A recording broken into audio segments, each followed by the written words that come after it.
so I'm going to try to be a little bit flexible, but I'm going to try to keep it as balanced as possible so you all have roughly equal. Okay. So I need your help with that. So please watch for your Oxy instead of Tony the Tiger and listen for the buzzer. And let's see, the next thing that I want to say is the closing statement is 2 minutes. And if we have some extra, 1 minute, sorry. Oh, that's what I was going to say. It's 1 minute, but if we have extra time, we'll discuss that at that time and we can adjust. Okay, so we're not going to make you stay to 1 minute. Most of you are probably prepared for 1 minute, but we can be a little bit looser in that last part. Okay, so have I left anything else out that you think is important? No. Okay, so what I'm going to do as the moderator, oh, by the way, I think most of you know me and probably most people in the audience. I'm Stan Rosenberg. I'm a resident of the town since 1967 when I came to attend UMass. And I had the privilege of representing Amherst in the state legislature, both the House and the Senate, for a total of about 32 years. So I'm going to be serving as the moderator. I'm going to take the seat. So you guys are in the center of this picture, not me asking questions. And this is going to be, some of these things will be a little bit unusual. Roll with it. I did forget one thing. I think we need to thank the UMass Amherst School of Oh, Policy. Amherst School, thank you. UMass Amherst School of Public Policy. These folks have been really terrific, served on the committee, worked with us in trying to design both the day and all of the technical stuff. So thank you very much for doing it. We're all pointing, for those at home, we're pointing at the owl. Most of us never heard of what an owl was before, but it's an amazing little tool that sits on this desk. And whenever a person speaks, the owl finds it quickly.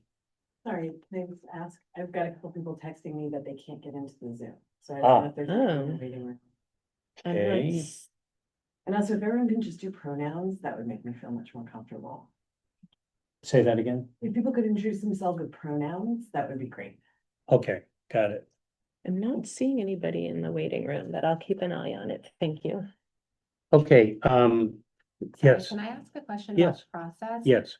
So you indicated that we will each be asked a question. How does it work for the responses? Because my understanding is this is a little bit less like a forum. Yes. And more like a debate. So Yes. can you please explain how you want? Only them the to- first person for the question is designated by the order on the chart. After that, you signal that you would like to speak. But you don't have to, or we should all You speak? don't have, that's your choice. You're a candidate, you're an adult, you're sitting in a meeting. In fact, we're about to start your first meeting of the council. And we're going to start by asking you to tell us the three highest, you should make your notes on this first. Your top three budget priorities, as though you are already elected and you're sitting as a counselor and you've heard from the voters, you know what your feelings are, you know what's motivated you to run. So what are your top three priorities? And I'm going to ask you in succession, starting with Allegra. And I'm sorry, I'm not asking you in succession, I'm asking Allegra, and then the rest of you chime in when you're ready. Just signal to me that you want to speak. And I will call you in the order in which you raised your hand or signaled to the best of my ability, because two of you may do it at the same time, and I may see you, and someone may do something over here. So I'll do the best I can to be fair and call you in the order in which I see you. Okay. So just take a minute, note your 3 top priorities.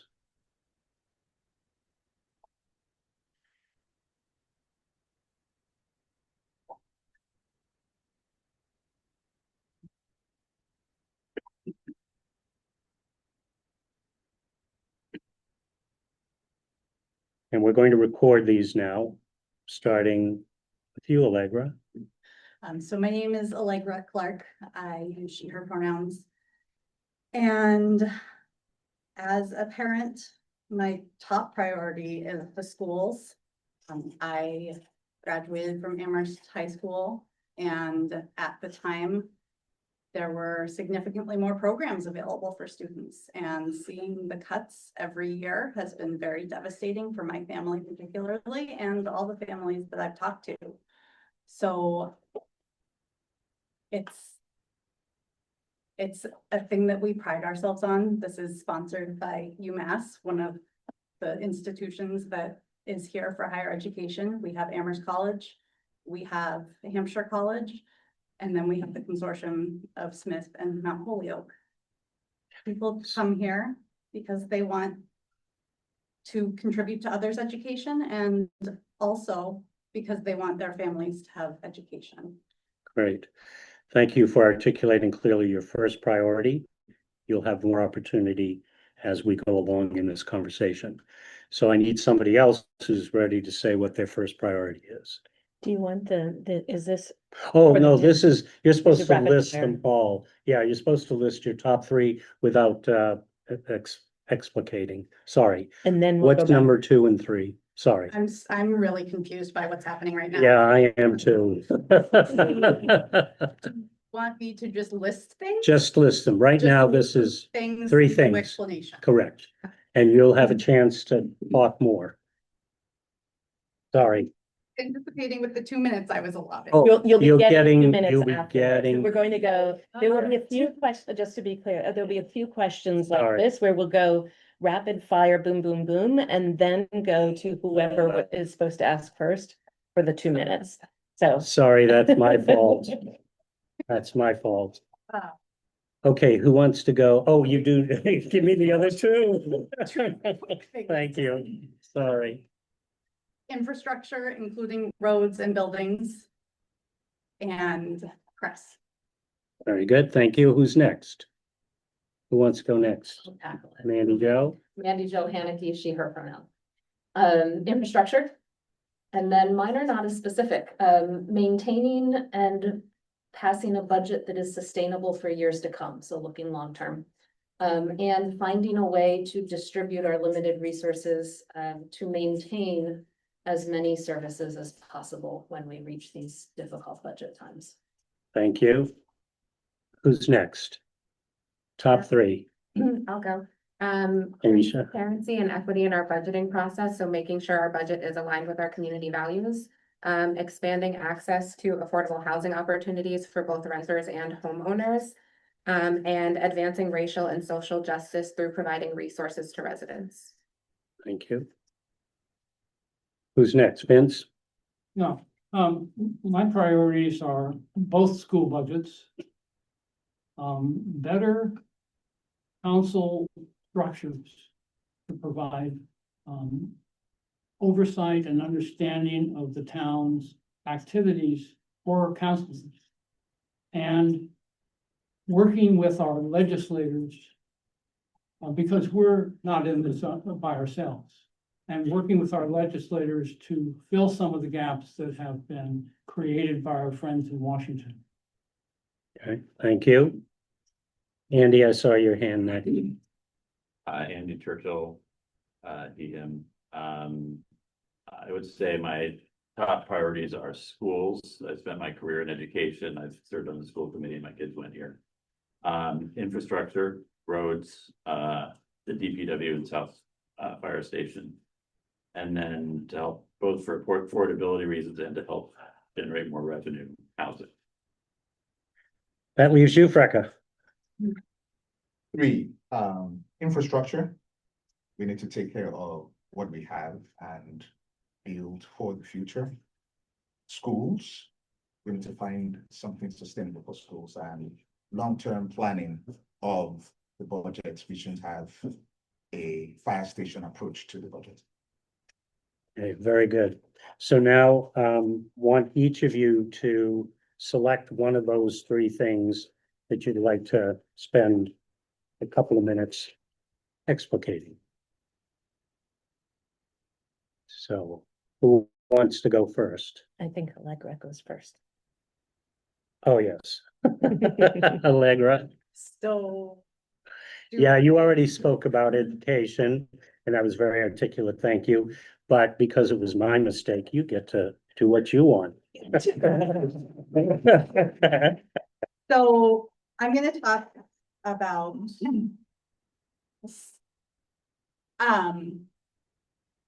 And I just want to give a really big shout out to Alicia Walker, who was co-chair of the committee who envisioned CRESS.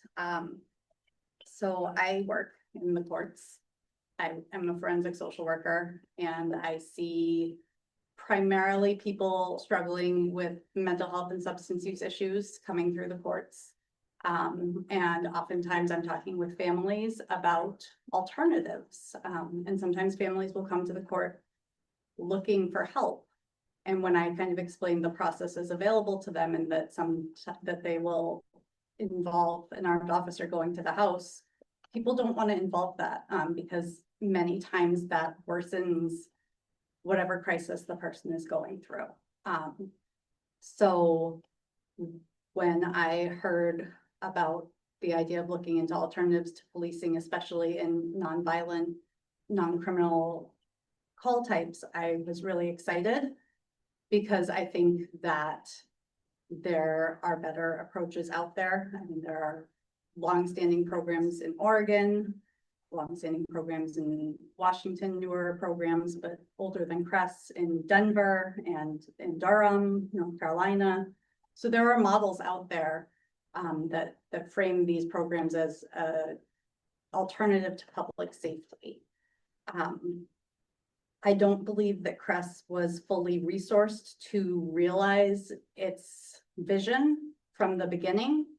And I think that we need to go back to the LEAP report that was commissioned in 2021 to look at what the suggestions were and line up our programming more with them, and also to prioritize getting CRESS up on dispatch. Thank you, and that was perfect timing. You had 2 seconds left. Good job. Okay, so now as others speak, you could dovetail with what Alicia just said. I'm sorry, Allegra just said, or you could pick another subject that's on your list. Who's next?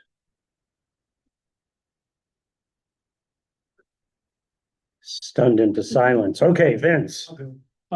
So I was chair of the Committee on Bicycling from 1988 to 94 during the time when the rail trail was initially constructed. I served on the Public Works Committee from 03 to 09.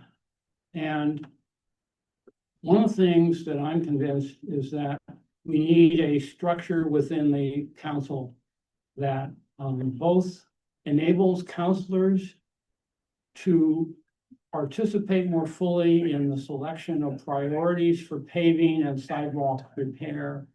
And we also need a council structure that brings in more people. So I really believe we need to have council committees of various jurisdictions, Public Works being one I'm speaking of now, that have 3 members and 2 members of the public who can contribute both to a better understanding of what the town officials want, but also to encourage public input, hold hearings in various parts of the town during the budget preparation process, so that we get recommendations from a committee of oversight about what the public wants, what the town wants, and what this committee of the council recommends. I think that having such a committee in many areas of town government would improve both the outcome and public acceptance of what we do. Thank you. Who's next? Andy Joe. I actually agree with one thing Vince said, which is, I think the town council needs to take a more proactive role in monitoring the street paving priority list, as it were. We do a lot with funding the streets, and obviously we don't do enough, but when the list came out months ago, I was actually quite surprised some of the things were on it, and I was like, I wouldn't have prioritized some of those things if it had come to the council and we had been asked. So I think, and some of those same streets were some that residents were writing in saying, why are you doing that street now? And so I think it would have been good to have a more active role in that. I mentioned ensuring that our budget's sustainable over multiple years. And it's something that as we hit these extremely tough budgeting times when our revenues are not rising as quick as inflation and health insurance and all of that and all the expenses, a lot of people look to a budget and say, oh, but you have savings. Let's just put that into operating. Let's just prop up our budget with that.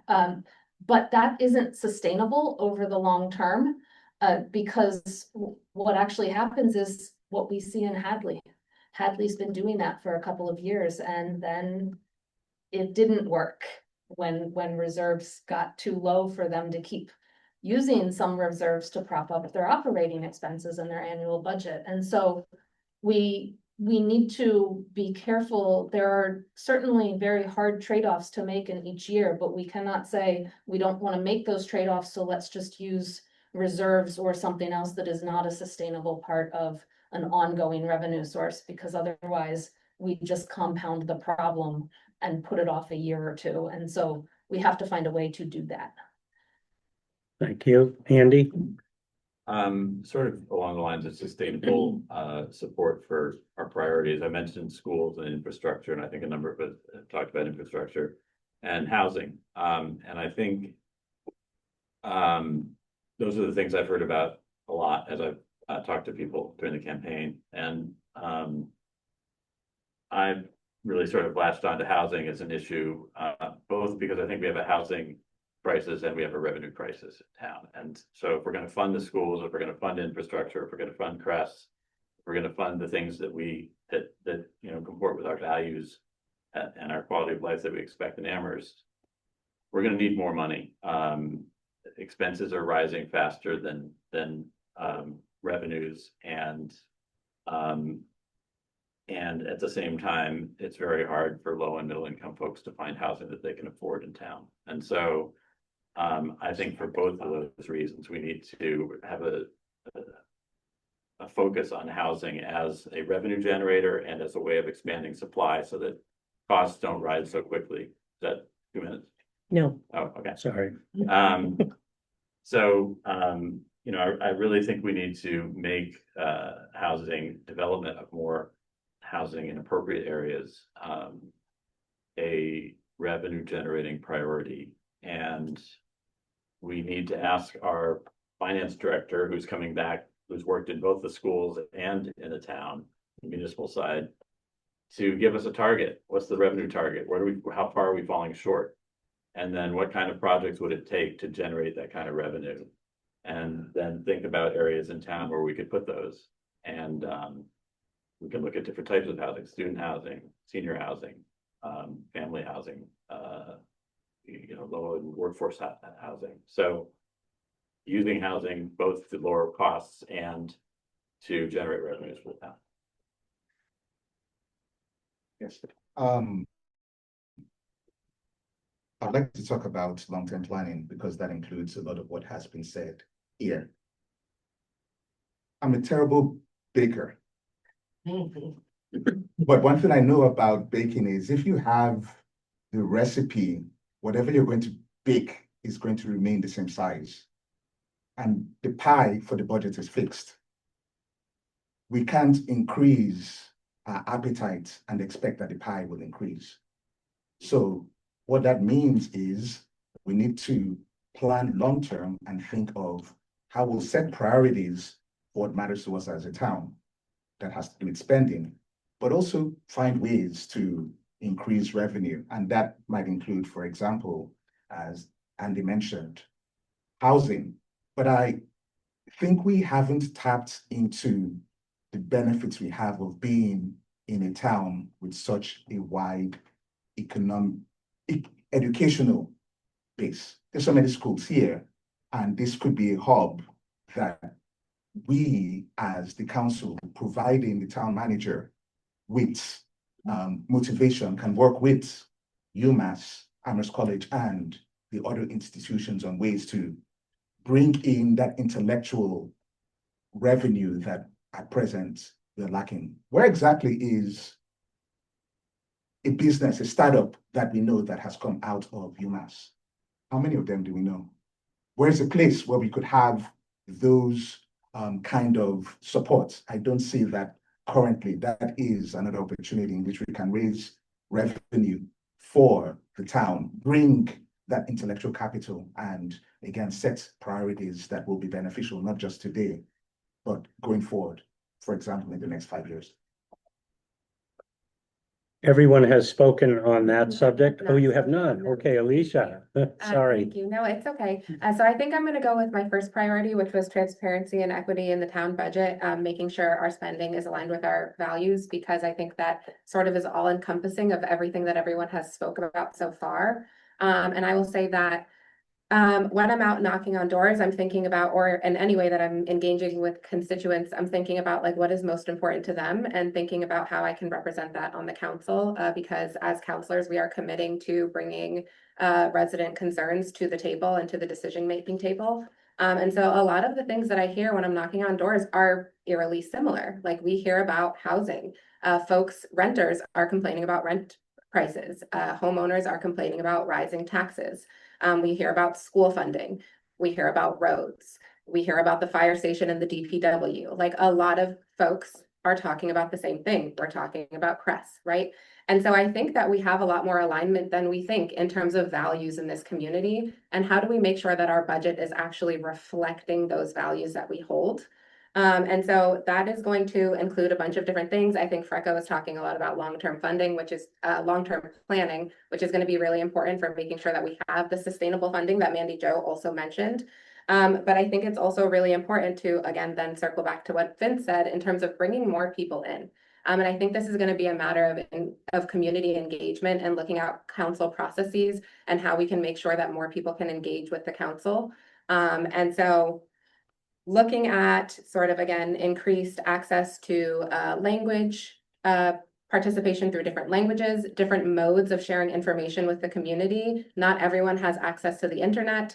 Not everyone has the ability to show up to town meetings at the time that the town meeting is happening. Not everybody has the ability to participate via public comment. And so what ways can we as a council strategically engage in two-way dialogue with residents in a way that will help us to establish these priorities? Thank you. Have we used that period completely? Yes. Okay, so let's move on to another area.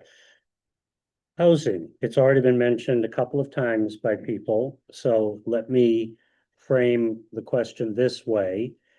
There have been a lot of ideas put on the table, some of them in official studies and reports and plans. There have been other efforts to share information about practices elsewhere that have not yet been either vetted in town or have started to be vetted in town. So I'd like to ask each of you to think for a minute about a particular housing-related proposal that appeals to you in terms of meeting the need in town for additional housing that people can afford at different levels and stages of life. And give me one or two that we can hear why you favor those ideas or why you're thinking that that idea might be good. You don't know some of these yet, whether they're going to be good or not. But tell us what you're thinking about in relation to meeting our housing needs in town. Can I ask a point of clarification? Perfectly okay. Are we saying two things and then going around and everybody saying two things and then coming back and explaining one thing, or are we? No, this is your 2 minutes. It's 2 Thank you. Appreciate that. I believe that is question for me. Yes. Yes, It could start with you, yes. thank you. So when it comes to housing, I think what we need is to think about different kinds of housing for different kinds of people in Amherst. And one way we could do that is by focusing on making housing denser where students want to stay, and that could free up housing for those who want to live here in Amherst, depending on their income brackets, depending on their ages or where they are in life. I am a renter. It is impossible right now to afford a house. Frankly, it is very hard to afford rent. And so if we can have a way that we build in places downtown and others that are designated where students want to live, that can again free up space. So those who are not professors at any of the universities, those who are staff, those who have young families who want to be here, and those who are seniors will all be able to have different stock of housing that they can afford here in town. Who else would like to comment?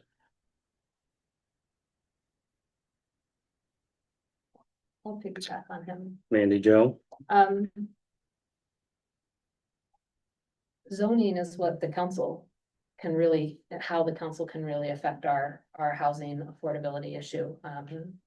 Because we passed the zoning changes and every layer of regulation or every increase in regulation increases the cost of housing. So one way to decrease or help decrease housing costs is to decrease some of those regulations. And now that's scary to people. And I will absolutely agree that it is scary, but if we are serious about addressing a housing affordability crisis, we really have to look at zoning reforms. For missing middle housing, some of that I've already tried to propose. It has not gone anywhere. I may bring it back, lowering the barriers to producing and permitting 2-family houses, 3-family houses, townhomes in various sections of town that would actually better meet what's already on the ground. And then the other one is expanding, it goes hand in hand, expanding our village center housing options, exactly what sort of Frecka was talking about of, you know, people want to be able to walk to places. I live in an area where it's really just housing. I can't walk to a coffee shop. I have to have a car or a bike and a long bike ride to get to places. And I would love to have a coffee shop nearby. So I think we need to find a way to better mix our housing and our commercial and retail and all so that we create a lot more village centers or more useful village centers. We've identified a lot.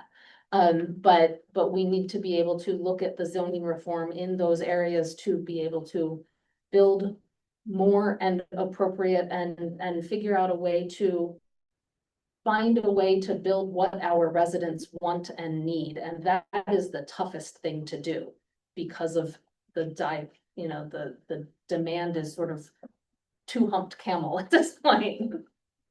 Thank you. Anybody ready to weigh in? Vince? See, I think, given the university's regional draw in terms of employment, housing employees locally is a global warming issue. People commuting from all over. We have now commuter traffic jams in the morning. This is not good policy. And at the same time, I think we have to have measures in place to preserve rather than sacrifice family neighborhoods. My priority is family housing. I think housing in general is best described by a project that had 26 housing units for families in a place that had really no place for children to play, and 104 units for students at market rates that were ridiculous. So I think we have to think clearly. I think we ought to join with Springfield, East Hampton, Northampton, and so forth in calling for some rent control on rent increases. I think that we ought to petition the legislature. Even if the legislature doesn't do anything, they'll hear the message asking for rent control on some of these older apartments that have raised their rents, sometimes double the previous 4 1 and 2 bedroom apartments, when in fact they have done very little to justify that rent increase, and also some of the expenses that are being all for single family homes in residential neighborhoods by LLCs. Thank you. Andy? We have a master plan that talks about preserving our outlying rural areas by densifying development in the downtown and village centers. We have a housing production plan that's just come out that's talked about the need for housing for basically all types of residents, but particularly low income and modest income, missing middle. We're in the process of developing design standards, and the draft design standards that I saw recently would identify zoned areas and sort of the look and the type of building that could happen in those areas. And there's a lot of pictures in the draft report, and I found it very sort of reassuring that when we talk about densifying the downtown, we're not talking about just building, 5 more of the types of buildings that we've had recently, but there's a range of building types, and having those design standards, were they to be approved, which I think they would eventually come to the planning board and possibly the council, would both make development easier for people who are trying to build things, because they would know what's expected in terms of the look and the types of things that could be built, and they would make it more attractive and more in keeping with the kind of town that we want to have. So I think pulling together these different pieces, the housing production plan, the master plan, the design standards, and all the different committees that are looking at housing now, we need to get sort of a vision of what appropriate development would look like that will generate more revenue and will generate more options for housing. I also think that if we're concerned about family housing, we should there's a lot of houses where seniors, a single person is living in a big house because they can't figure out where else to move. So I think senior housing and I think student housing in appropriate places could reduce the pressure on family homes to allow families to live there again. Has everyone spoken on this subject? No, Alicia. Thank you. So yes, affordable housing is probably one of the biggest crises that we're facing as a town right now. And we've seen housing costs skyrocket in the last couple of years, and it's really actually changing who can live here. And so young families, educators, service workers who make our town run, they cannot even afford to live here. And I think that is a huge problem. So some of the things that I'm thinking about in terms of sort of standards, creating standards for developers, is establishing affordability standards, because I think it's important to recognize that it's not just a housing stock issue, it's an affordability issue. So we cannot build our way out of this problem if what we're building is not affordable.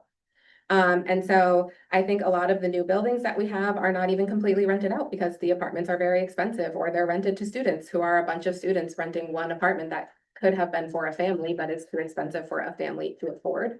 And so we really need to be thinking about making sure that folks are spending no more than 30% of their income on rent. And so we need to be establishing some sort of affordability standard there. And I think that is also going to go hand in hand with what Mandy Jo was saying in terms of updating zoning. We're going to have to look at that. We're going to have to look at inclusionary zoning, building closer to village centers, because transit is going to be an issue. Again, Vince mentioned this in terms of our climate goals.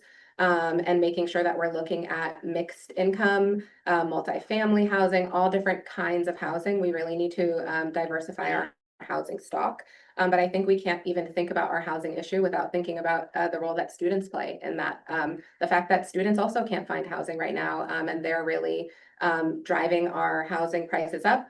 They're taking over a lot of our starter homes, and so folks can't even buy homes here because the houses that are available to buy are very extremely expensive. And so I think it's going to take some working with UMass to think creatively about how we can address that issue. And most importantly, it's important to approach this from the perspective of the people, not just developers. Thank you. I was under the impression that I had to wait to go last. Is that correct? No. No. I'm Sorry. now confused by everything that's happened. So I've been working with the Affordable Housing Trust, looking at the housing production plan over the last period of time that we've been doing that. It's been a while now. And I think there are some really great strategies in there. I think I would echo most of what has already been said. But one thing that I think I'd like to look into more would be town gown relationships, strategic agreements, and then what could be offered to the town. Is there a way to negotiate for some housing for municipal employees? Because there are so many employees that work for the town that can't afford to live here. I've talked with firefighters, DPW workers, school teachers. So that would be one thing that I'd like to, see as a goal for the town council and town manager. And then I think the other thing that I'm interested in knowing a little bit more about would be the ADU process. One of the suggestions is to have pre-approved designs, and I do think that that's a good idea because it could help reduce some of the costs in building them. And in terms of where the town kind of can come into that, I think we had talked a little bit about, would there be some sort of loan program that the Affordable Housing Trust could perhaps help create or help fund with some of the money that we have in order to help people build those.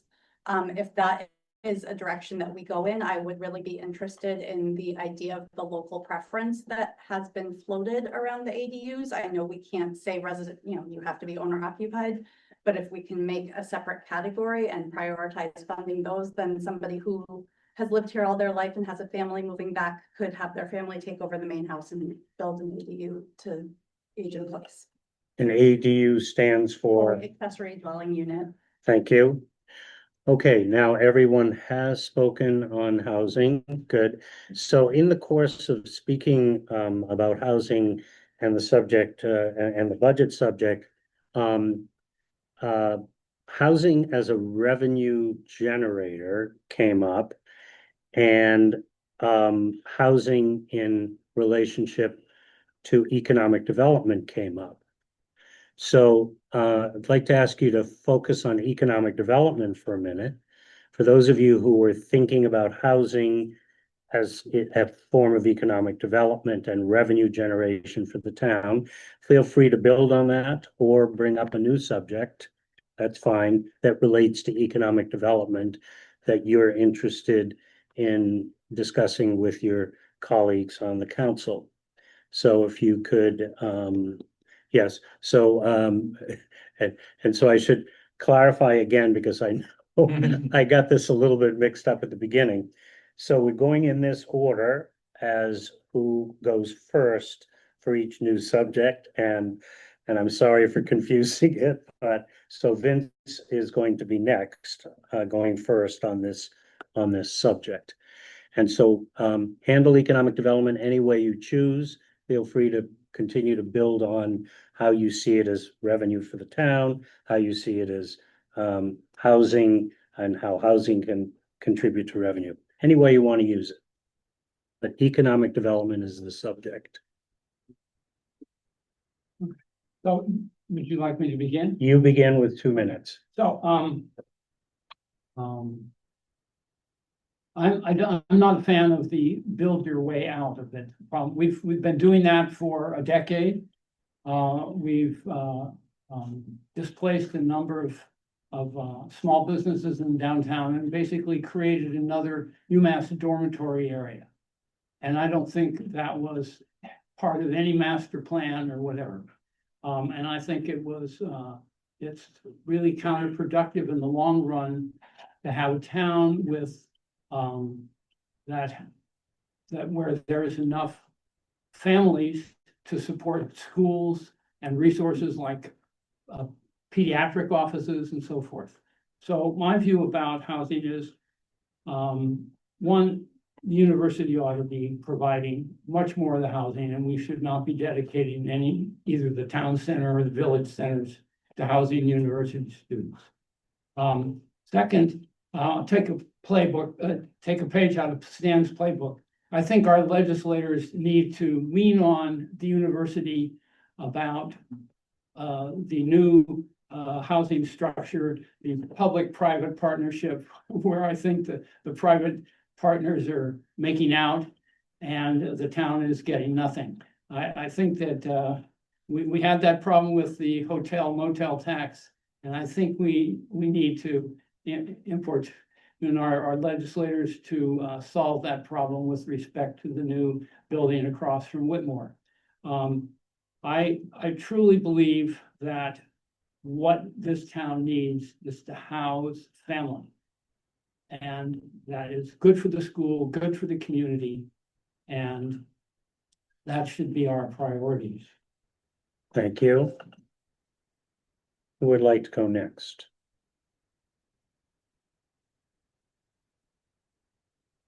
Economic development is our subject. Andy. I've been talking with some folks about revenue development, so I guess that's the goal of economic development. But the challenge is, when you think about business development, it's a challenging environment to build or to have taxable business enterprise in town. People are shopping online more, people are working from home more, so retail and office space aren't quite the attraction that they used to be in terms of development. Spin-offs from the university would be, is a possibility, but I've heard of several that as soon as they get up to a certain critical mass, their backers tell them to move to Boston, so they'll be near the funders and the networks that are there. I do think that it would be good to have we have a few business zoned, professional research park zoned areas that maybe if we think small, maybe the first stage of development where companies could move off campus that don't need a huge amount of space, but just need a place to have a few more people where they could focus on business ideas coming out of UMass. I think that would be useful. But I really do think that the revenue development picture is we're a magnet for people coming here, whether it's studying here or wanting to live here. And I think we should find a way to capitalize on that through taxable housing development. I think if we want to have family housing in town, we need to figure out ways that students can be housed in places other than single family homes. So build more student housing on more isolated areas like Olympia Drive or whatever, and senior housing, so people aren't locked into big houses that families could move into. So I think those are two areas that we should really be looking at. Thank you. Freka? So Vince said he is not a fan of building our way out. But based on what you said, I'm not sure I know what you're a fan of.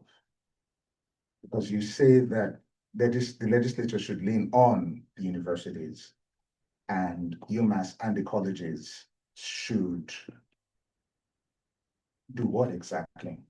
Where is the incentive for these institutions to work with the town? If they are equal partners, do we treat them like equal partners? And I find that the rhetoric that we have in town tends to look at these institutions as simply a way to get money. But I think when we're speaking of business development, like I had mentioned earlier, it is possible to leverage the educational institutions, the fact that we have IELTS, the fact that at Eisenberg, there is a focus on entrepreneurship, and there are students here who are building companies. And just like Andy said, you could start small and maybe you might outgrow Amherst, but at least we could think of Amherst as an incubator space. And we could have something like the Eruptor, which might have been before my time, but something I've heard about, a space where you have these companies get the work done, get some profitability, and if they stay here, great for the town. And if they don't, that opens up opportunity for others. So I suppose my point is, let us think of the educational institutions as equal partners in the town and create an environment where we could work with them. Andy, Joe? I agree with what Becca and Andy said. Our new growth, which in the last number of years has been mostly through mixed use development, housing and commercial on the first floor and other large apartment buildings, is what has helped us generate more revenue above the property 2.5% that we can raise additionally every year, which has allowed us to, until recently, almost keep up with inflation, like be closer.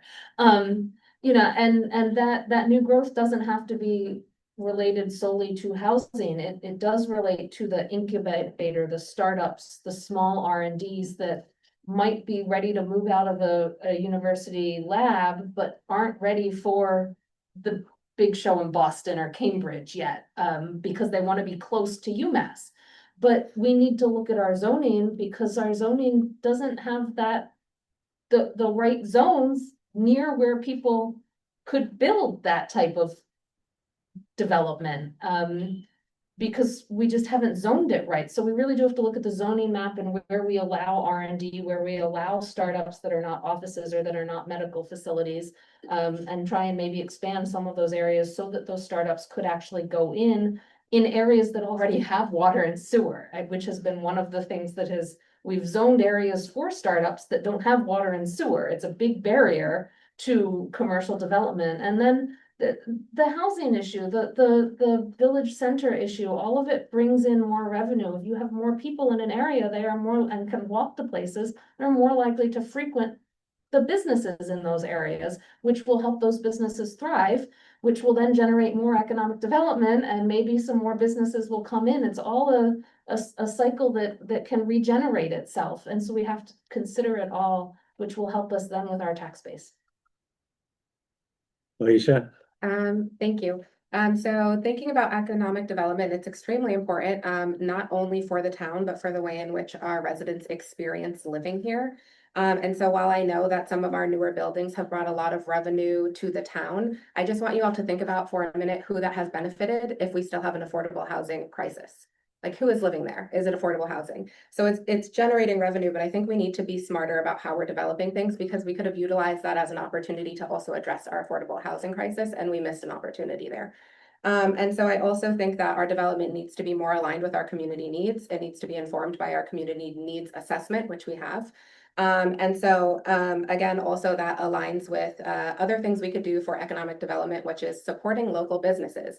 So like, yes to everything everyone has said about new businesses, but we have local businesses that don't last and cannot stay here. And so what are we going to do to support them? Businesses close and reopen over and over again in this town because they experience influx during the time the students are here, and then the students leave and they lose business and they can't afford to stay here. And so we really need to think about increasing our year-round residents. And we're going to do that again through affordable housing. I also think it's really important, because we're looking at economic development and revenue and looking at it as a holistic thing. That if we're going to be thinking about building more housing, building affordable housing, wanting people to stay here and live here, we're going to need to be thinking about more kids in our schools and being able to fund our schools. And so I think it's really important to understand how these things are all connected. And then just again, circling back to locally owned businesses, I did want to highlight something Vince said about some of the new housing developments taking away businesses in this town. Because like some of my most fondest childhood memories were frequenting the carriage shops, which was an entire building that was knocked down to build that housing in town. And that had some of our only BIPOC owned businesses. We had a Black owned barbershop. We had Cousins Market, which was an Indian grocery store in town. We had the Mercantile, and all of those things are gone, and they have not been replaced by new diverse businesses in our town. Thank you. Thank you, Alicia, for all of that. I would agree with everything. I think that what Frecka says is important. I think we need to figure out how the great work that's being done at UMass can stay in the community. However, we also need to know how those students after graduation can stay in the community. And I had the opportunity to speak with some students who said like they have no idea how they will afford to live here after they graduate. And so I think it all comes back to affordable housing. And I think that affordable does mean different things to different people. But looking at some of the studies that have come out recently, over 40% of households in Amherst are cost burdened. And that is a significant number of households, and that is meaning that they're paying more than 30% of income to rent or to mortgage. So in terms of development, I think we need to be holistic in our planning. I think we need to consider not just where we're going to put things, but what are we putting there? Are we mixing use for properties, and are we making them transport accessible so that people can actually access them? Are we making sure that we're building green and following our climate action plan? And I think that those all will impact what our output and input will be. Thank Okay. you. So everyone's spoken on that subject. Thank you all. You're amazing in keeping the time. And it doesn't feel to me as I'm listening to you, whether you're struggling to get through it, but it's like naturally coming to a close at about 2 minutes. So thank you all. You've become very skilled at that. So that's really great. So earlier at the very beginning, we started to talk about the operating side of the budget. A number of you at that time and a number of you further on raised infrastructure issues, and mostly it was around roads, transportation. So I'd like to return to the question of budgeting, because what we were talking about at the very beginning was mostly the operating budget. When we talk about infrastructure, we're talking about the capital budget. And when we talk about the capital budget, we're mostly talking about public buildings and transportation infrastructure and utilities, so sewer and water and things of that nature. So let's reflect a little bit on what we are, because we've had a very ambitious capital program around municipal buildings, because the town felt for a long time some significant needs that needed to be addressed. And we have 2 major buildings under construction, and there are 2 other buildings that are on the list, on the plan, in the plan list, planning or whatever. And so, and we've all been struggling with the roads, because between both state aid and local spending on it, there's just not nearly enough money being able to be spent on that. So could you just spend a little bit of time here, reflect a little bit more about capital spending in town? Tell us what you're thinking about it. Go anywhere you want in that. And Andy, you are next. All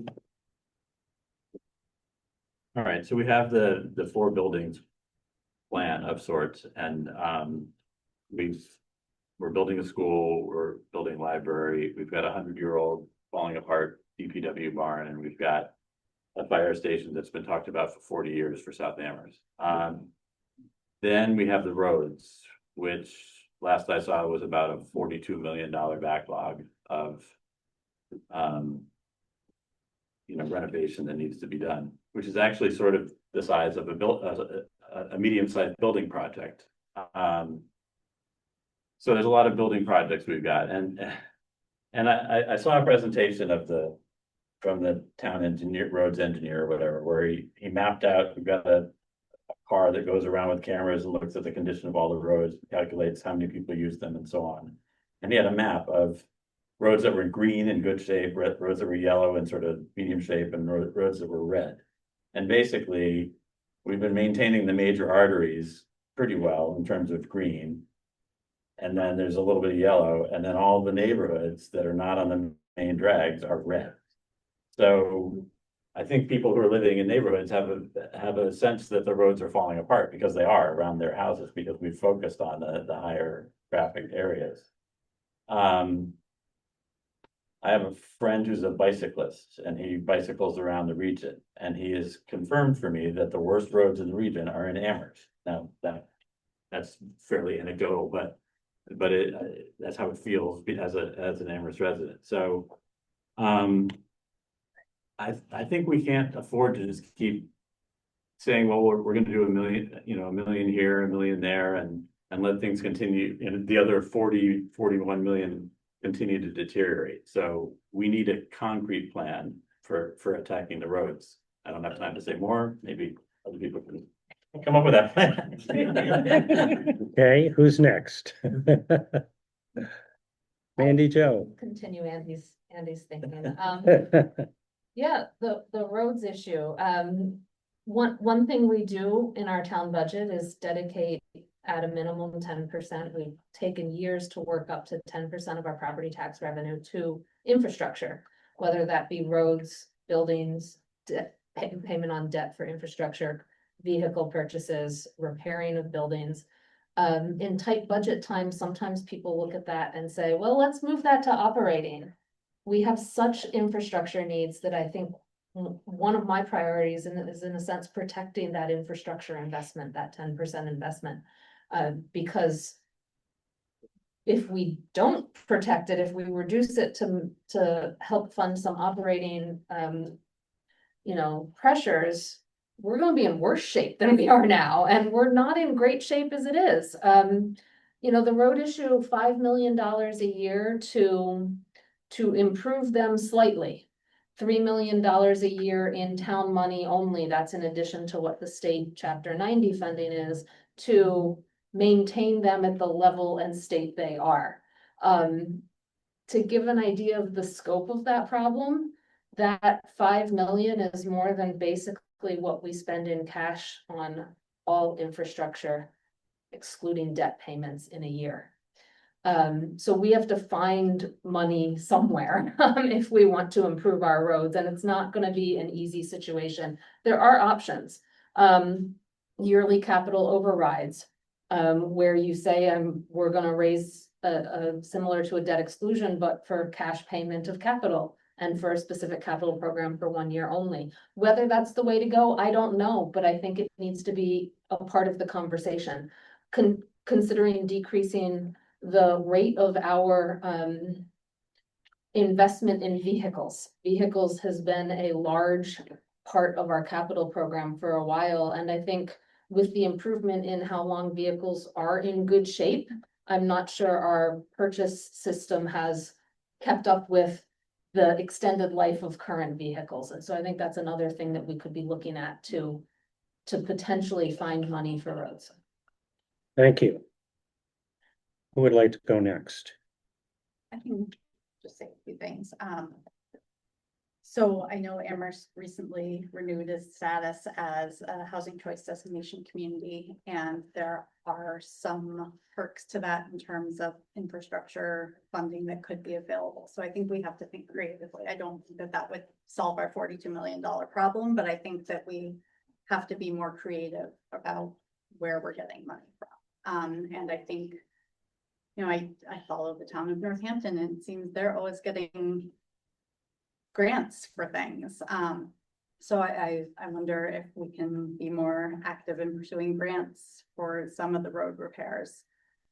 Again, not going to solve everything, but I think we've got to do something.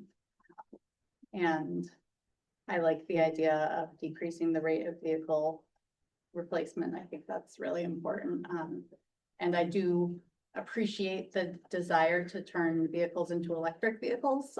So I do understand that that was kind of part of the climate goal, but I think on the other hand, you don't want to replace vehicles so often that you're creating junk vehicles regularly, because that also has an impact on the climate. And I think that as we are thinking about repairing our roads, we need to be building better infrastructure for cycling so that we're maybe taking less cars off the road, and again, continuing the conversations around improving access and availability of public transportation, so that, again, maybe if there are less cars driving on the road, it will be less of an impact on them. And again, it's green. So those are my thoughts. Alicia? Yes, thank you. So I think it's very clear that we have an issue with infrastructure in this town. Although I've been on the council for 4 years, I still consider myself as someone who is like fairly new to town politics in terms of like not understanding how we got into this situation where we had 4 huge capital buildings that all needed to be replaced at the same time, and how our roads got to the significant backlog in the first place. And so I think what's going to be critical for us in this situation is figuring out a plan for regular long-term maintenance of the things that we have. Because we're going to need to invest significantly in these things, but we don't want to invest in things and then leave them alone. And then years down the road, we're in the same position that we're in right now. And so I think that's going to be key to sort of resolving this issue moving forward. And also commitment and prioritization. I think the town was in a really tough spot, again, in terms of all of the needs that we have and the limited funding. And so I do understand how our projects have ended up lifting off with the funding that we did receive at the state level and from federal funding. But I think we needed to have a plan that prioritized what was the most essential. I think the DPW and the fire station, they're really necessities in terms of community safety and the quality of life in this town, and they need to be prioritized. They continue to be pushed off. And so we need a plan that puts these essential services and the roads at the top of the list. We need to get to those things a lot sooner. And if that means looking at things like our regular replacing of vehicles, I know that's not enough, like Allegra said, but we really are going to have to think outside of the box in terms of how we are going to fund these things. I know the town manager is working on a long-term plan for our road repair and sort of prioritizing that there. So I do look forward to evaluating and hopefully supporting that when it comes to the council. And I know that we have partners with the bike share program. We want to encourage people to use public transportation. We're going to need to create bike lanes. We're going to need to invest in walkable sidewalks, and lots more. Thank you. Vince? Yeah, so I'm proud to have been one of the members of the public who opposed putting the library project above public works and fire station needs. That became a political priority rather than a infrastructure priority or a budgetary priority. And I'm happy to hear that, at least from one member of the council, that we're not going to have one big DPW building that was originally destined for the Fort River site. But we will, for example, Parks and Commons will be improved in place rather than become part of one big structure, because the Parks and Commons division right near the soccer field, et cetera, at the high school is perfectly placed to do the service that is required for the town. 50% of it is in the town at the schools and so forth, and it's perfectly placed. So I think the other thing is we need to understand that we are not in this alone.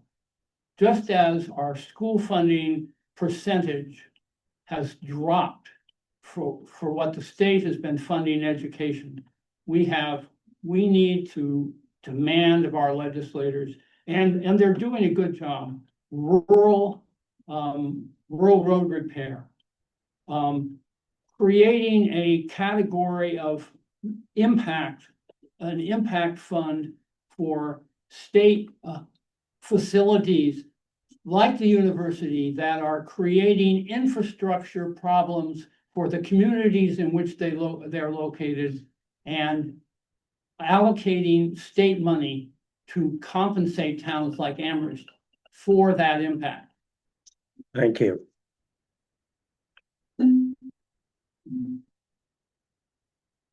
So I think a lot has been said about the challenges we have with public infrastructure, the roads and the buildings. Part of that has to do with the financial side. We don't have as much money as we need to get some of this work done. That has been articulated by everyone else. Something I would just want to emphasize is that we as a council could do a better job of really expressing what it looks like with these roads and with these other buildings that aren't up to the standard that we want them. We could educate the public, for example, on how the DPW and the fire station, the conditions of the people that live or that work there, and the fact that those conditions affect our own standard of life. That might not get the roads fixed, but at least it points to the fact that we see what the problems are, and we're working to get those solved. With regard to the roads, the town manager has promised that he's going to bring up a plan. As part of the council, we're going to look and see if that is something that we can support, if there are things that we would like to add to make that idea or that plan come into reality. Thank you. Thank you. So everyone's commented on that subject. So let's move on to another subject. And I'm going to try to tie together a bunch of what we've already been through, because we've talked about the operating budget, we've talked about capital budget, and we've talked about some ideas for economic development and various ways that housing and economic development can potentially create revenue, but all of that takes time. And you'll be doing a budget as counselors not long from now. And we've seen the stress that the budgeting process has been under for the last number of years because there just isn't enough money. So you all articulated, each of you articulated 3 priorities. And each of you articulated priorities around capital spending as well. So when you fought as hard as you can and you got as much as you could based on what's available and on the table, some people may come to you and say, the only way we are going to get a budget that is going to be sufficient, even though it's not the budget we want, is going to be by an override, Prop 2.5 override. And the only way we're going to get a fire station and a DPW, because it's required, will be a Prop 2.5 override for capital if we're going to be doing borrowing. So how are you thinking about that problem and that situation that you very well may face in the next 2 years while you're on the council? How would you decide whether or not to support or encourage an override? And how would you say, I'm not going to do it and we'll live with what we've got? Oh, I'm sorry, Mandy. I wondered why you felt. So, 2.5 override means we would be asking the taxpayers, should their taxes be raised above what we can legally raise them in a year? And in my mind, it's logical, depending on the budget year, it's logical to ask them and not to tell them whether to do it or not, to present the facts that only our residents who are having to pay that bill can decide whether what that increase would cost and what it would cover. Is it is it worth it for them? That it's not something I can decide for them. I can only present the information. And so I personally think we're getting closer to needing to ask the taxpayers that question, because, you know, I've talked a lot about the trade-offs. We only have so much revenue, right? And we've talked, as you said, a lot about how to increase that pie, but that takes time. That means we have to talk about the trade-offs regarding services, depending on where we put the money in the operating budget. We are going to have to, if there's not enough, given what we're going to be facing close to what the rumor is, 20% health insurance increases again this year. You know, the inflation numbers are starting to rise again. That do we end services or not, right? And where we put the money might be different services to end. We could allocate some to the schools, but then we have to end services in municipality, and these are the ones that are ending. And then we go to potentially say to the people, if this is not acceptable to you, here is how much money we need in a Prop 2.5 override to pay that, and give them the option. Let them make the choice. Is that an acceptable cut or trade-off or not? And so that's where my thinking is. Thank you. Who would like to go next? Sure. Allegra? So I would really want a lot of conditions to be met before we're bringing that to the taxpayer. We had a whopping $6.7 million surplus last year in our budget. And we also had significant layoffs in the schools and positions frozen on the municipal side.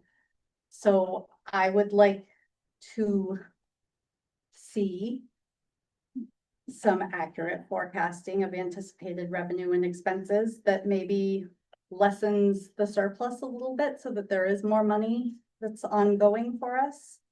I would like to see some updating of that surplus distribution policy.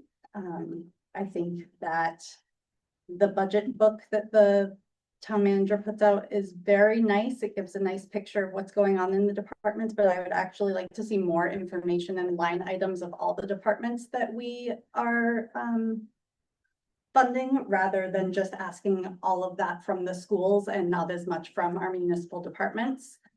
I think that I would like to see a forensic audit prior to asking for a override, to identify any inefficiencies. And I think that also making sure that we're really prioritizing projects and, you know, funding the most essential things first. Those are all things that I would like to see, and then including the capital improvement plan as part of the budget. So it's not this separate part, so that we really have a big picture overview of things. So those are things I would like to see prior to even bringing that to taxpayers. Thank you. Alicia? Thank you.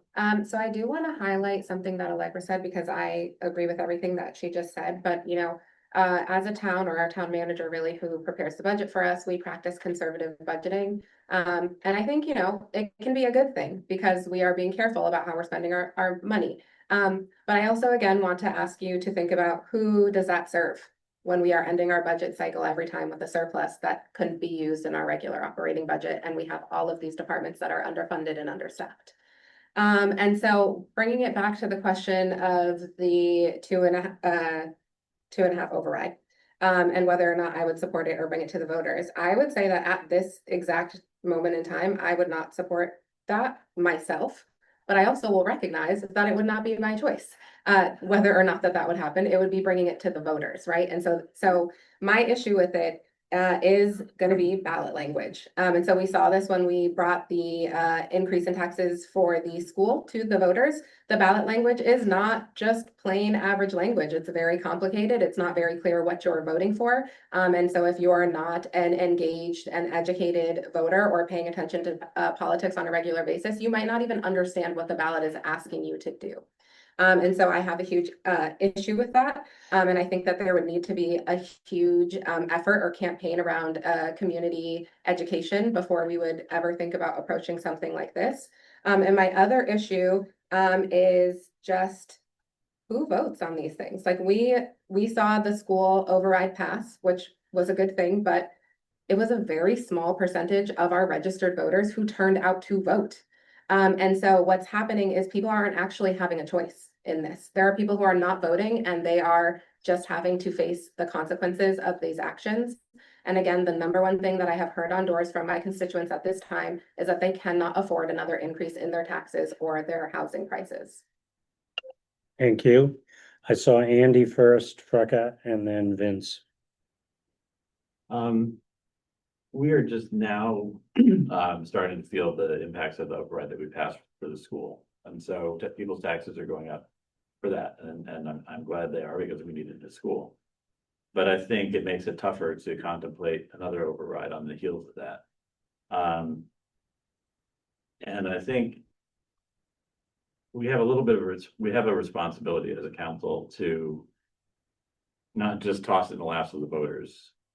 Because if we don't really believe that an override will pass, and then we say, here, but it's your choice, that's kind of a cop-out, because we haven't figured out how we're really going to deal with it, and it's going to get voted down, and then we have to figure out how we're really going to deal with it. So I think we need to start by having better communication between the school side and the municipal side on what the actual situation is that we're in. I hear, I spent my career in education. I've been on the school committee, and I honestly don't know what the situation is with the schools. I've heard some people saying that, that it's drastically underfunded. I just heard other people saying, well, we've dropped in enrollment so much, but then special ed is going up, and we've got 4 towns. It's a very complex situation, and there are multiple committees that are separately working on what sustainable funding for the schools looks like. But there's one for the school side and there's one for the council side, I guess. And I really feel like these things need to be brought together, and we need to be looking at what the get some agreed upon data, and then figure out where we go from there together, instead of just fighting from our corners to say and finally, I think we need some leadership from the town manager and the superintendent to lead the respective bodies that are working with them to come to a proposal, rather than having 13 counselors and 9 school committee members and 4 town finance committees trying to figure it all out as a mass.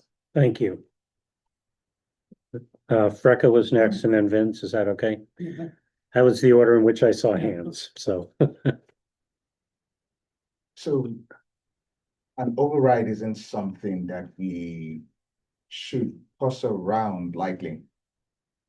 In walking around and speaking to people in District 1, they speak of being taxed and being squeezed like a toothpaste. It's tight.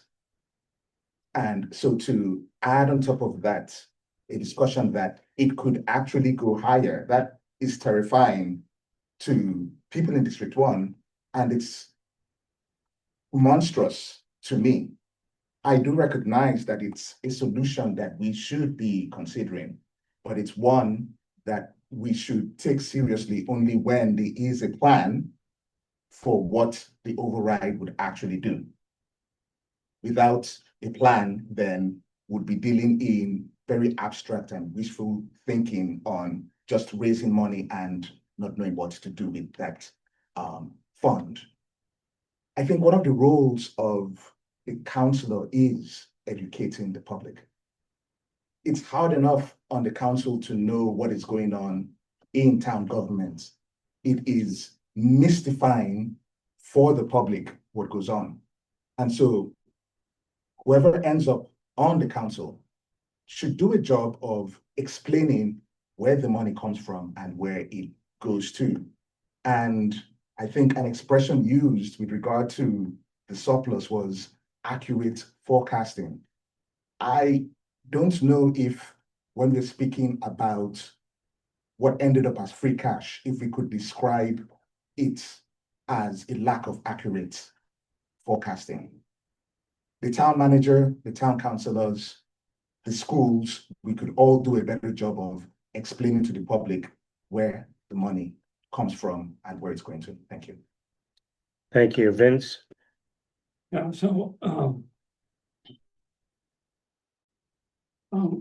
My first concern is to take any decision about school budgets out of the hands of the manager. One, he has no legal right to do anything with the regional budget. That should go directly to the council.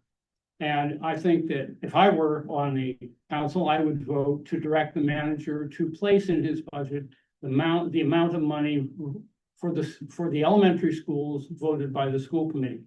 But let's really face what's been going on for the last 4 or 5 years when we've been having these multi-million-dollar deficits. Those have been rolling increases of the nature that we're talking about now. I mean, overrides don't usually generate $4 or $5 or $6 million, and that's what the manager has been generating. Any competent manager knows when he puts his budget on the table on May 1st, one, whether there's going to be a surplus or a deficit. And he needs to know that because he'll lose his job if there's a deficit. The second thing is that with regard to the manager's role, we have actually been taxing the taxpayers to the max by virtue of how the manager has constructed his budget, and that has to stop. I mean, it's one thing to have $1 million surplus. It's another thing to have 5 or 6 continuously year after year. And I think people understand that. They will not vote for an override in those circumstances. We need to have better structures for the council. We need to take the school budget out of the hands of somebody who has no active involvement in the schools. And we need to respect the voters' intelligence. They've been watching. Thank you. I think everyone has addressed that question. So the final area, which Alicia will begin with, is the question of, well, let me frame it this way. Our change in form of government was based on a charter. One of the pillars of that charter is public engagement and transparency. I would say maybe that's 2 of the pillars. So 2 of the pillars are those. And so the question is, with the Charter Review Commission still fully engaged in this process, and with the public considering the question of how well our new form of government has come together and is coming together and is maturing. Several of you have already said a thing or two about transparency and public engagement. Please either expand on those or come up with a new one or whatever. But just like to hear your thinking at this point about the progress we're making be a truly engaging and open process here in our community. And that can mean different things to different people.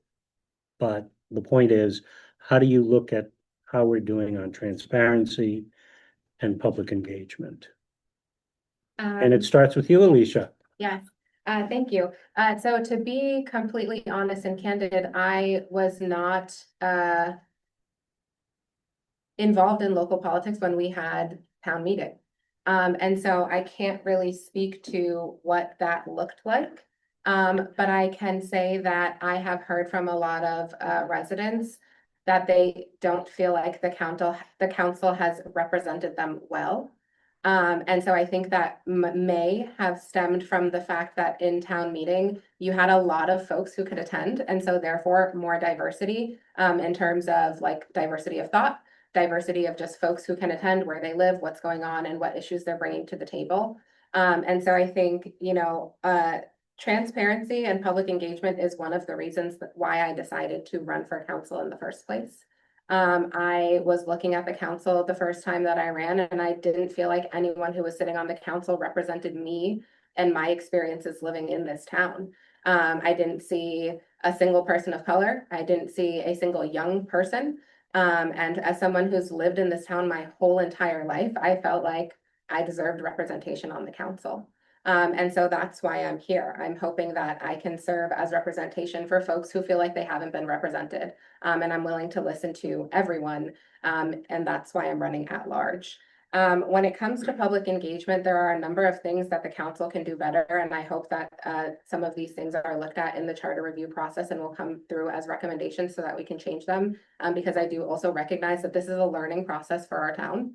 But I think we need to be looking at things like, and I feel like I've said this 100 times, but language, making sure that people can access the language, things are translated, things are easy to find. I've heard that our town website is not easy to navigate and find the information that you're looking for. We need to change the times of our meetings so that people can engage and much more. Thank you. Thank you, Alicia. Who's interested in going next? I'll go. Thank you, Allegra. So I think that thinking about specifically the Charter Review Commission and some of the recommendations that could or might come out, or things that I've heard from residents as I've been talking. I've heard a lot about the town committee appointment process. I am on a few town committees, and I am also the chair of one of the town committees that I am on, and trying to understand if we have applicants for our vacant positions has been somewhat difficult and somewhat frustrating.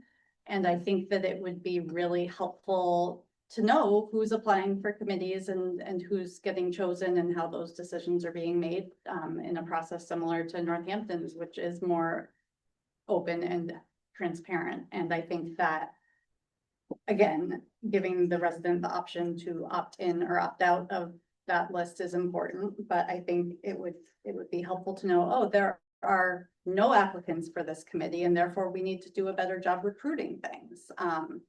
Or, oh, there are 20 applicants for 2 open spots. Why haven't we started scheduling meetings yet?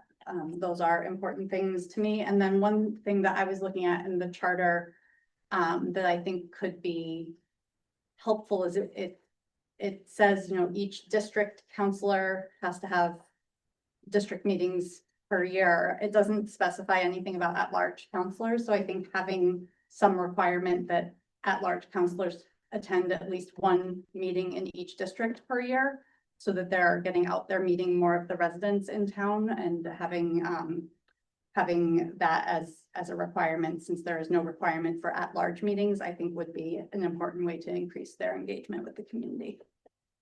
Thank you. I saw Andy and then Frecka. I served on the Charter Commission, and now I serve on the Charter Review Committee. So, and Mandy also served on the Charter Commission. I think just for those who weren't here then, or weren't as engaged then, town meeting met approximately twice a year. There were everybody had 24 representatives, so it was hard to know who exactly represented you. And there wasn't a lot of competition for seats, so you couldn't throw people out if you didn't like what they did. With the council, we have year-round government. You know who your representatives are, so you can appeal to them. And they have a chance to deliberate on things long enough till they really understand them, rather than doing 30 articles in two weeks.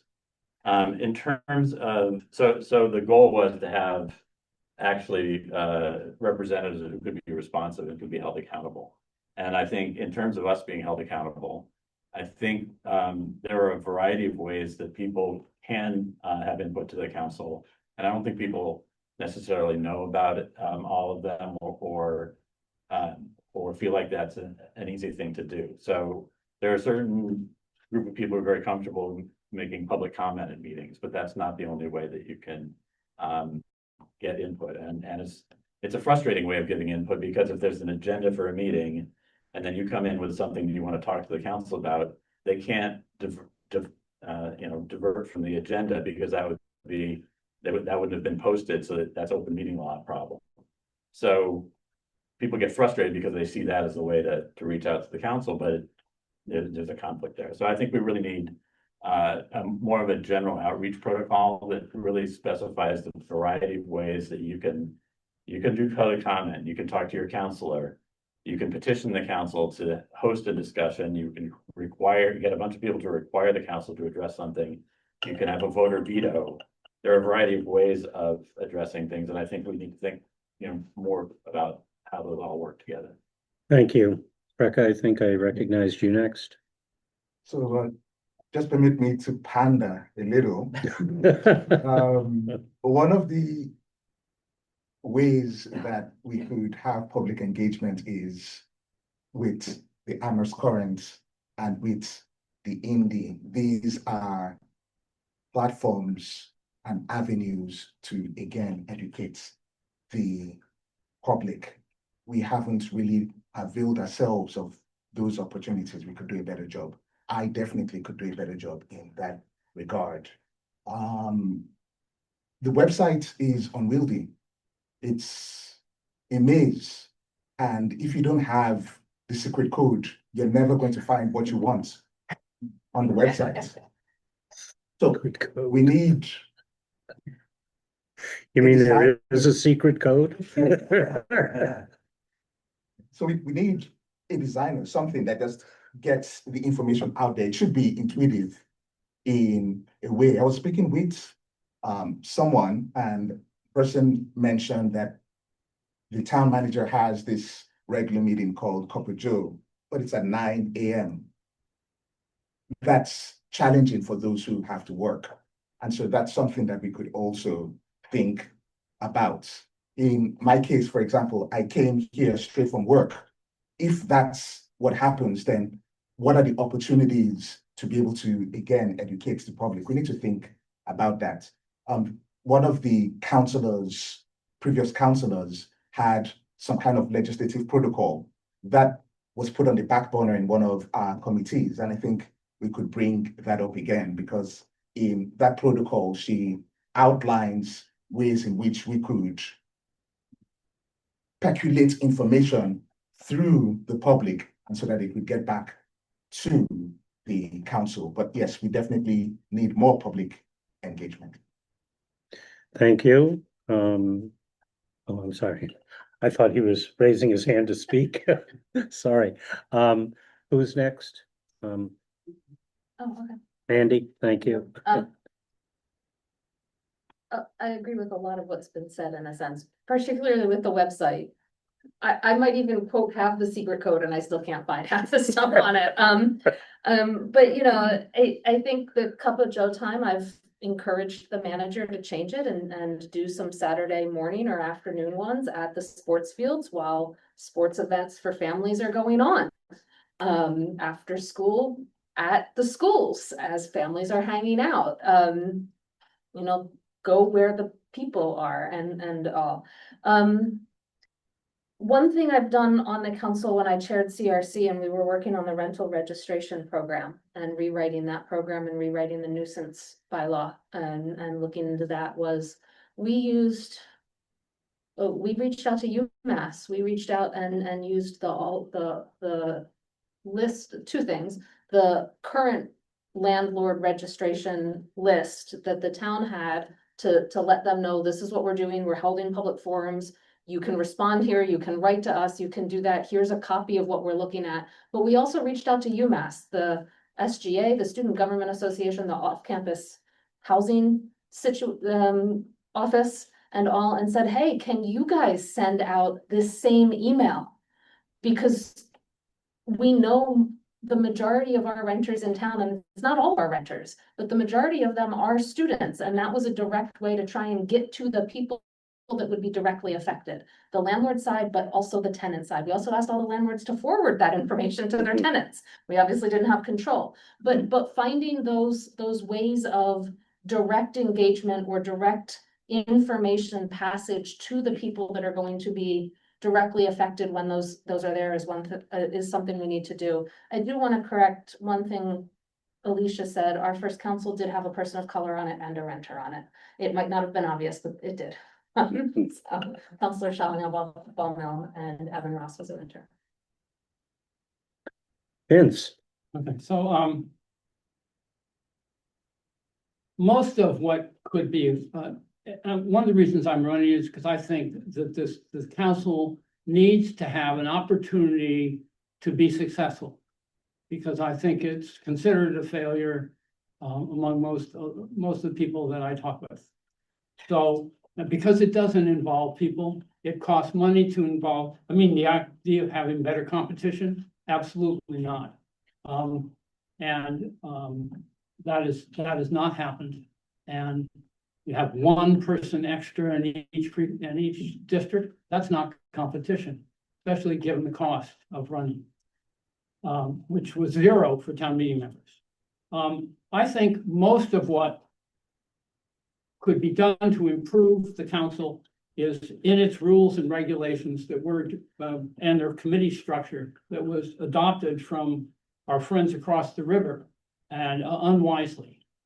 And provide more oversight, more accountability of what's going on in the town, and more involvement of citizens. Council committees appointed by the chair essentially are not the kind of committees that the manager has anything to do with, other than having to deal with them. And I think we ought to involve both the school committees and plural and the libraries in the finance committee process. They're already involved in selecting members when people resign from school committees and library trustees. The same process should work for the finance committee, where you have 2 members of the school committee or their trustees and a member of the public selected by their body, sitting with the finance committees as equals, discussing financial matters related to that body. And finally, we ought to do something. I mean, we want to talk about the charter. Let's not replicate what happened in South Korea and have the manager remain the sole person who can declare a public emergency. That thing could be changed. Well, thank you all. We are now going to closing statements, and it was planned for 1 minute each. We actually have 1 minute and 3/4 each. So feel free to stretch it to 2 minutes. And we begin with Alicia. Awesome, thank you. So since we have more time, I will just quickly, before I start my closing statement, thank everyone for coming and thank the Current for hosting this event. I do appreciate all opportunities to be in front of voters and to speak with my community. I did also just want to maybe specify more, because it's hard to answer these questions in a time limit. That maybe I should have said very clearly a Black person on the council. And maybe I should have also said it's very different to be a renter as a single person than a renter with 3 children. So again, I just wanted to reiterate that. But I think that sometimes people don't always see how the policies and the language we use in government connect to real life experiences on the ground, and how those decisions show up in people's everyday lives. And that's why I'm running. I've lived in Amherst for my entire life. I have 3 children who are in our public schools. I'm a graduate student studying public policy. Because of the work I have done on the council, I have been inspired to return to school to do such. I have experienced this town as a student, both in our public schools, at UMass, as a renter, as a parent, as a parent and a renter locked out of being able to own a home here. And so I think our council should reflect the true diversity of our community, and that means in terms of race, age, income, and family structure. And as a single parent, I understand the challenges that many families face here. I've shown up in communities across Amherst, listening, learning, and amplifying the voices of my constituents. And I am committed to serving with honesty and integrity and authenticity, keeping residents at the center of everything we do. I understand that it's important to think about strengthening our economic growth, but I need that to be for the families, for the local businesses, for our schools, and so that everyone who lives here can continue to thrive. It has been an honor serving my community for the last 4 years, and I would be honored if you would vote for me on November 4th for Town Council at Large. Thank you. And now it goes at will. Who's next? No, we're going. Is that wrong? No, we're going up. Oh, we're going up this time. Yeah. Yeah. Sorry. I'm a person of a certain age. Let's just put it that way. Okay, Mandy, you're next. Thank you, and I also want to thank the Current, the UMass School of Public Policy, and Stan for hosting us and moderating tonight. Thank you, Alicia, for your clarifications. I think it's tough for us to always be as clear as we want to. You know, I think my 3 terms on the council, I've proven that I can forge collaborative relationships in working with others that don't always agree with me and that I don't always agree with, to find common ground and then make proposals that will help make Amherst a vibrant, healthy town that respects all of our voices, that we try to address our climate change, tackles our housing crisis, and plans for our future.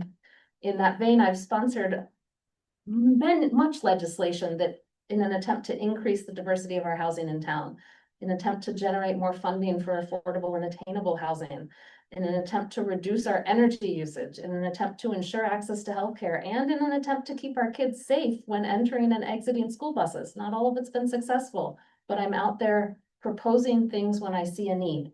I don't just talk about what needs done and what my priorities are. I work to try and make that happen by proposing the legislation. I'm not a passive legislator. I'm an active one that tries to find the solutions, put them in front of the council, put them in front of committees to move us and progress us forward.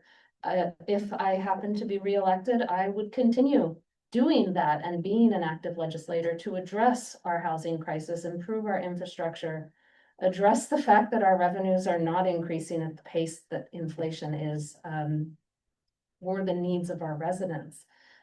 So I'm hoping you'll continue to put your trust in me, because if I'm reelected, I'll continue working hard to represent all of our residents. So please vote for me, Mandy Jo Hannigy, for town councilor at large. Thank you. Thank you. Andy? Thank you for this opportunity. It's been great to have a chance to sort of hear from everybody and sort of go back and forth and cross-pollinate. I think it's been a really interesting and thought-provoking evening. So thanks to all of my colleagues here. I think Amherst has many pressing challenges. I've harped on insufficient revenues and housing affordability. And I really want to work on those. And that's why I'm running, because I'm worried about those things.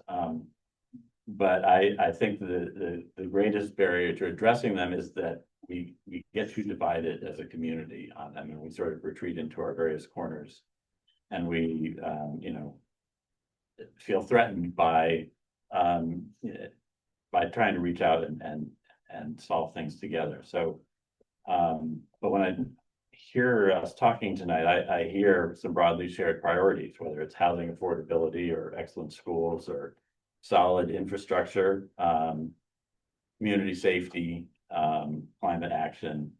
I think balancing these priorities is challenging, especially with insufficient revenues. But I think there are things that we can get our hands around if we think systemically, if we assume good intent, and if we focus on collaborative problem solving. I've tried to model this type of approach in my previous service in town meeting, the school committee, the master plan committee, and the charter commission. In all cases, we had to do hard things and work productively with limited resources. I think in some ways, Amherst conflicts reflect our broader society's culture, but they're also difficult because the issues are complex, with multiple sides holding different perspectives and feeling threatened for different reasons. Maybe if we realize we're all in this together and assume we can learn additional nuances of each situation from others and accept the need for compromise, we can get somewhere. So thank you. And we go now to Vince. My name is Vincent O'Connor. I live on Summer Street. I've lived in the town for 50 years. I'm running to give the council a chance to be successful and to support good school budgets and accurate managerial budgeting.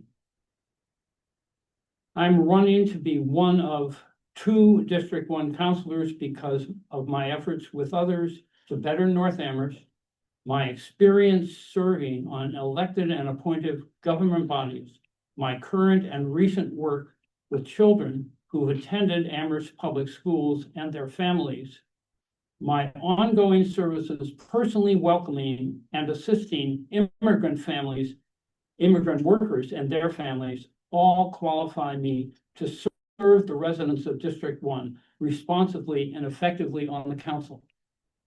thank you. Please vote, give me one of your District 1 votes on November 4th. Thank you, Vince. And now we go to Freka.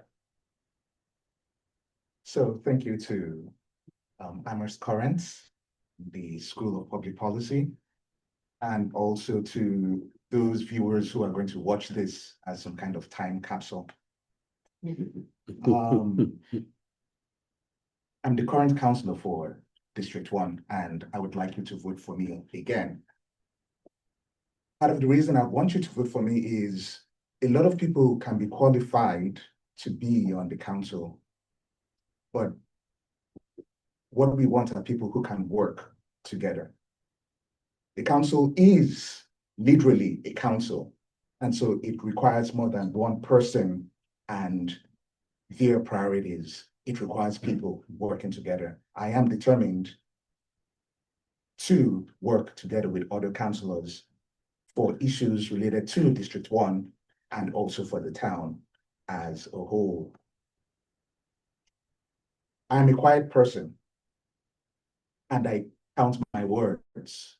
And over the past 2 years, I think I have learned enough to be able to speak a bit more, and I intend to do that with this coming term.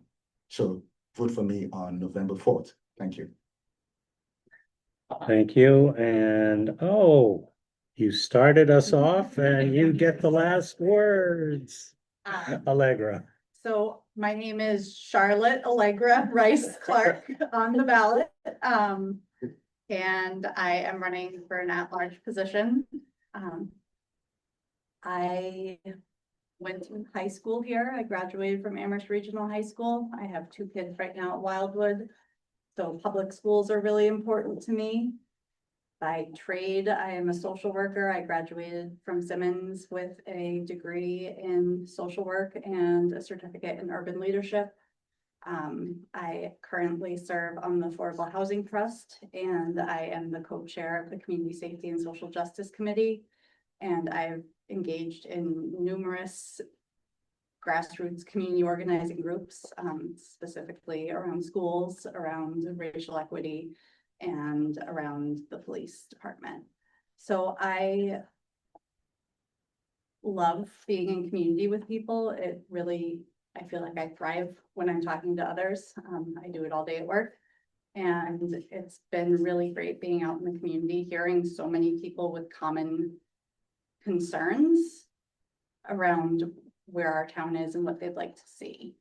I would bring to the council the voice of the people. That's who I'm in it for. I would like to represent the interests of all the residents in this town. Sometimes they differ, but there are so many things that we do have in common in terms of our concerns. So I hope that on November 4th, you will cast one of your district at-large votes for me. Large, not in any of the districts. Weird. And you can check out more on my website at www.allegraforamherst.org. Great. Well, thank you all. I'm going to, in just a second, read off some information about some other events with candidates, but I just want to thank you all very, very much. We're very fortunate to have people of your caliber stepping forward in this community to take on the hard work of governing and being the representative of the people. So thank you all.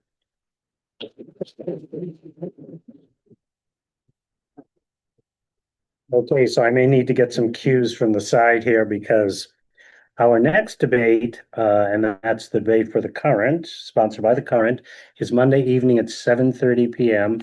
in this building, the Bangs Community Center, in the large activity room, and it will include districts 2 and 5 and 4 And 3. and 3.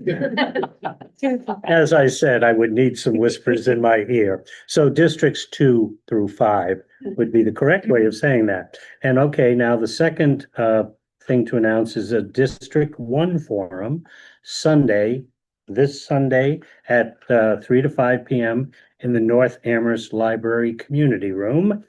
And then the final one on this list is an at-large and District 1 Pi Sigma Alpha National Political Science Honor Society at UMass will be holding an event on Monday evening, 6:30 to 8 p.m.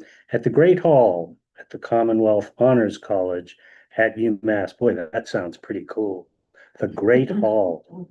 Wow. Okay, so hope to see you all on the campaign trail, and good luck to you all. Thanks, Thank you. everybody, for being. Okay.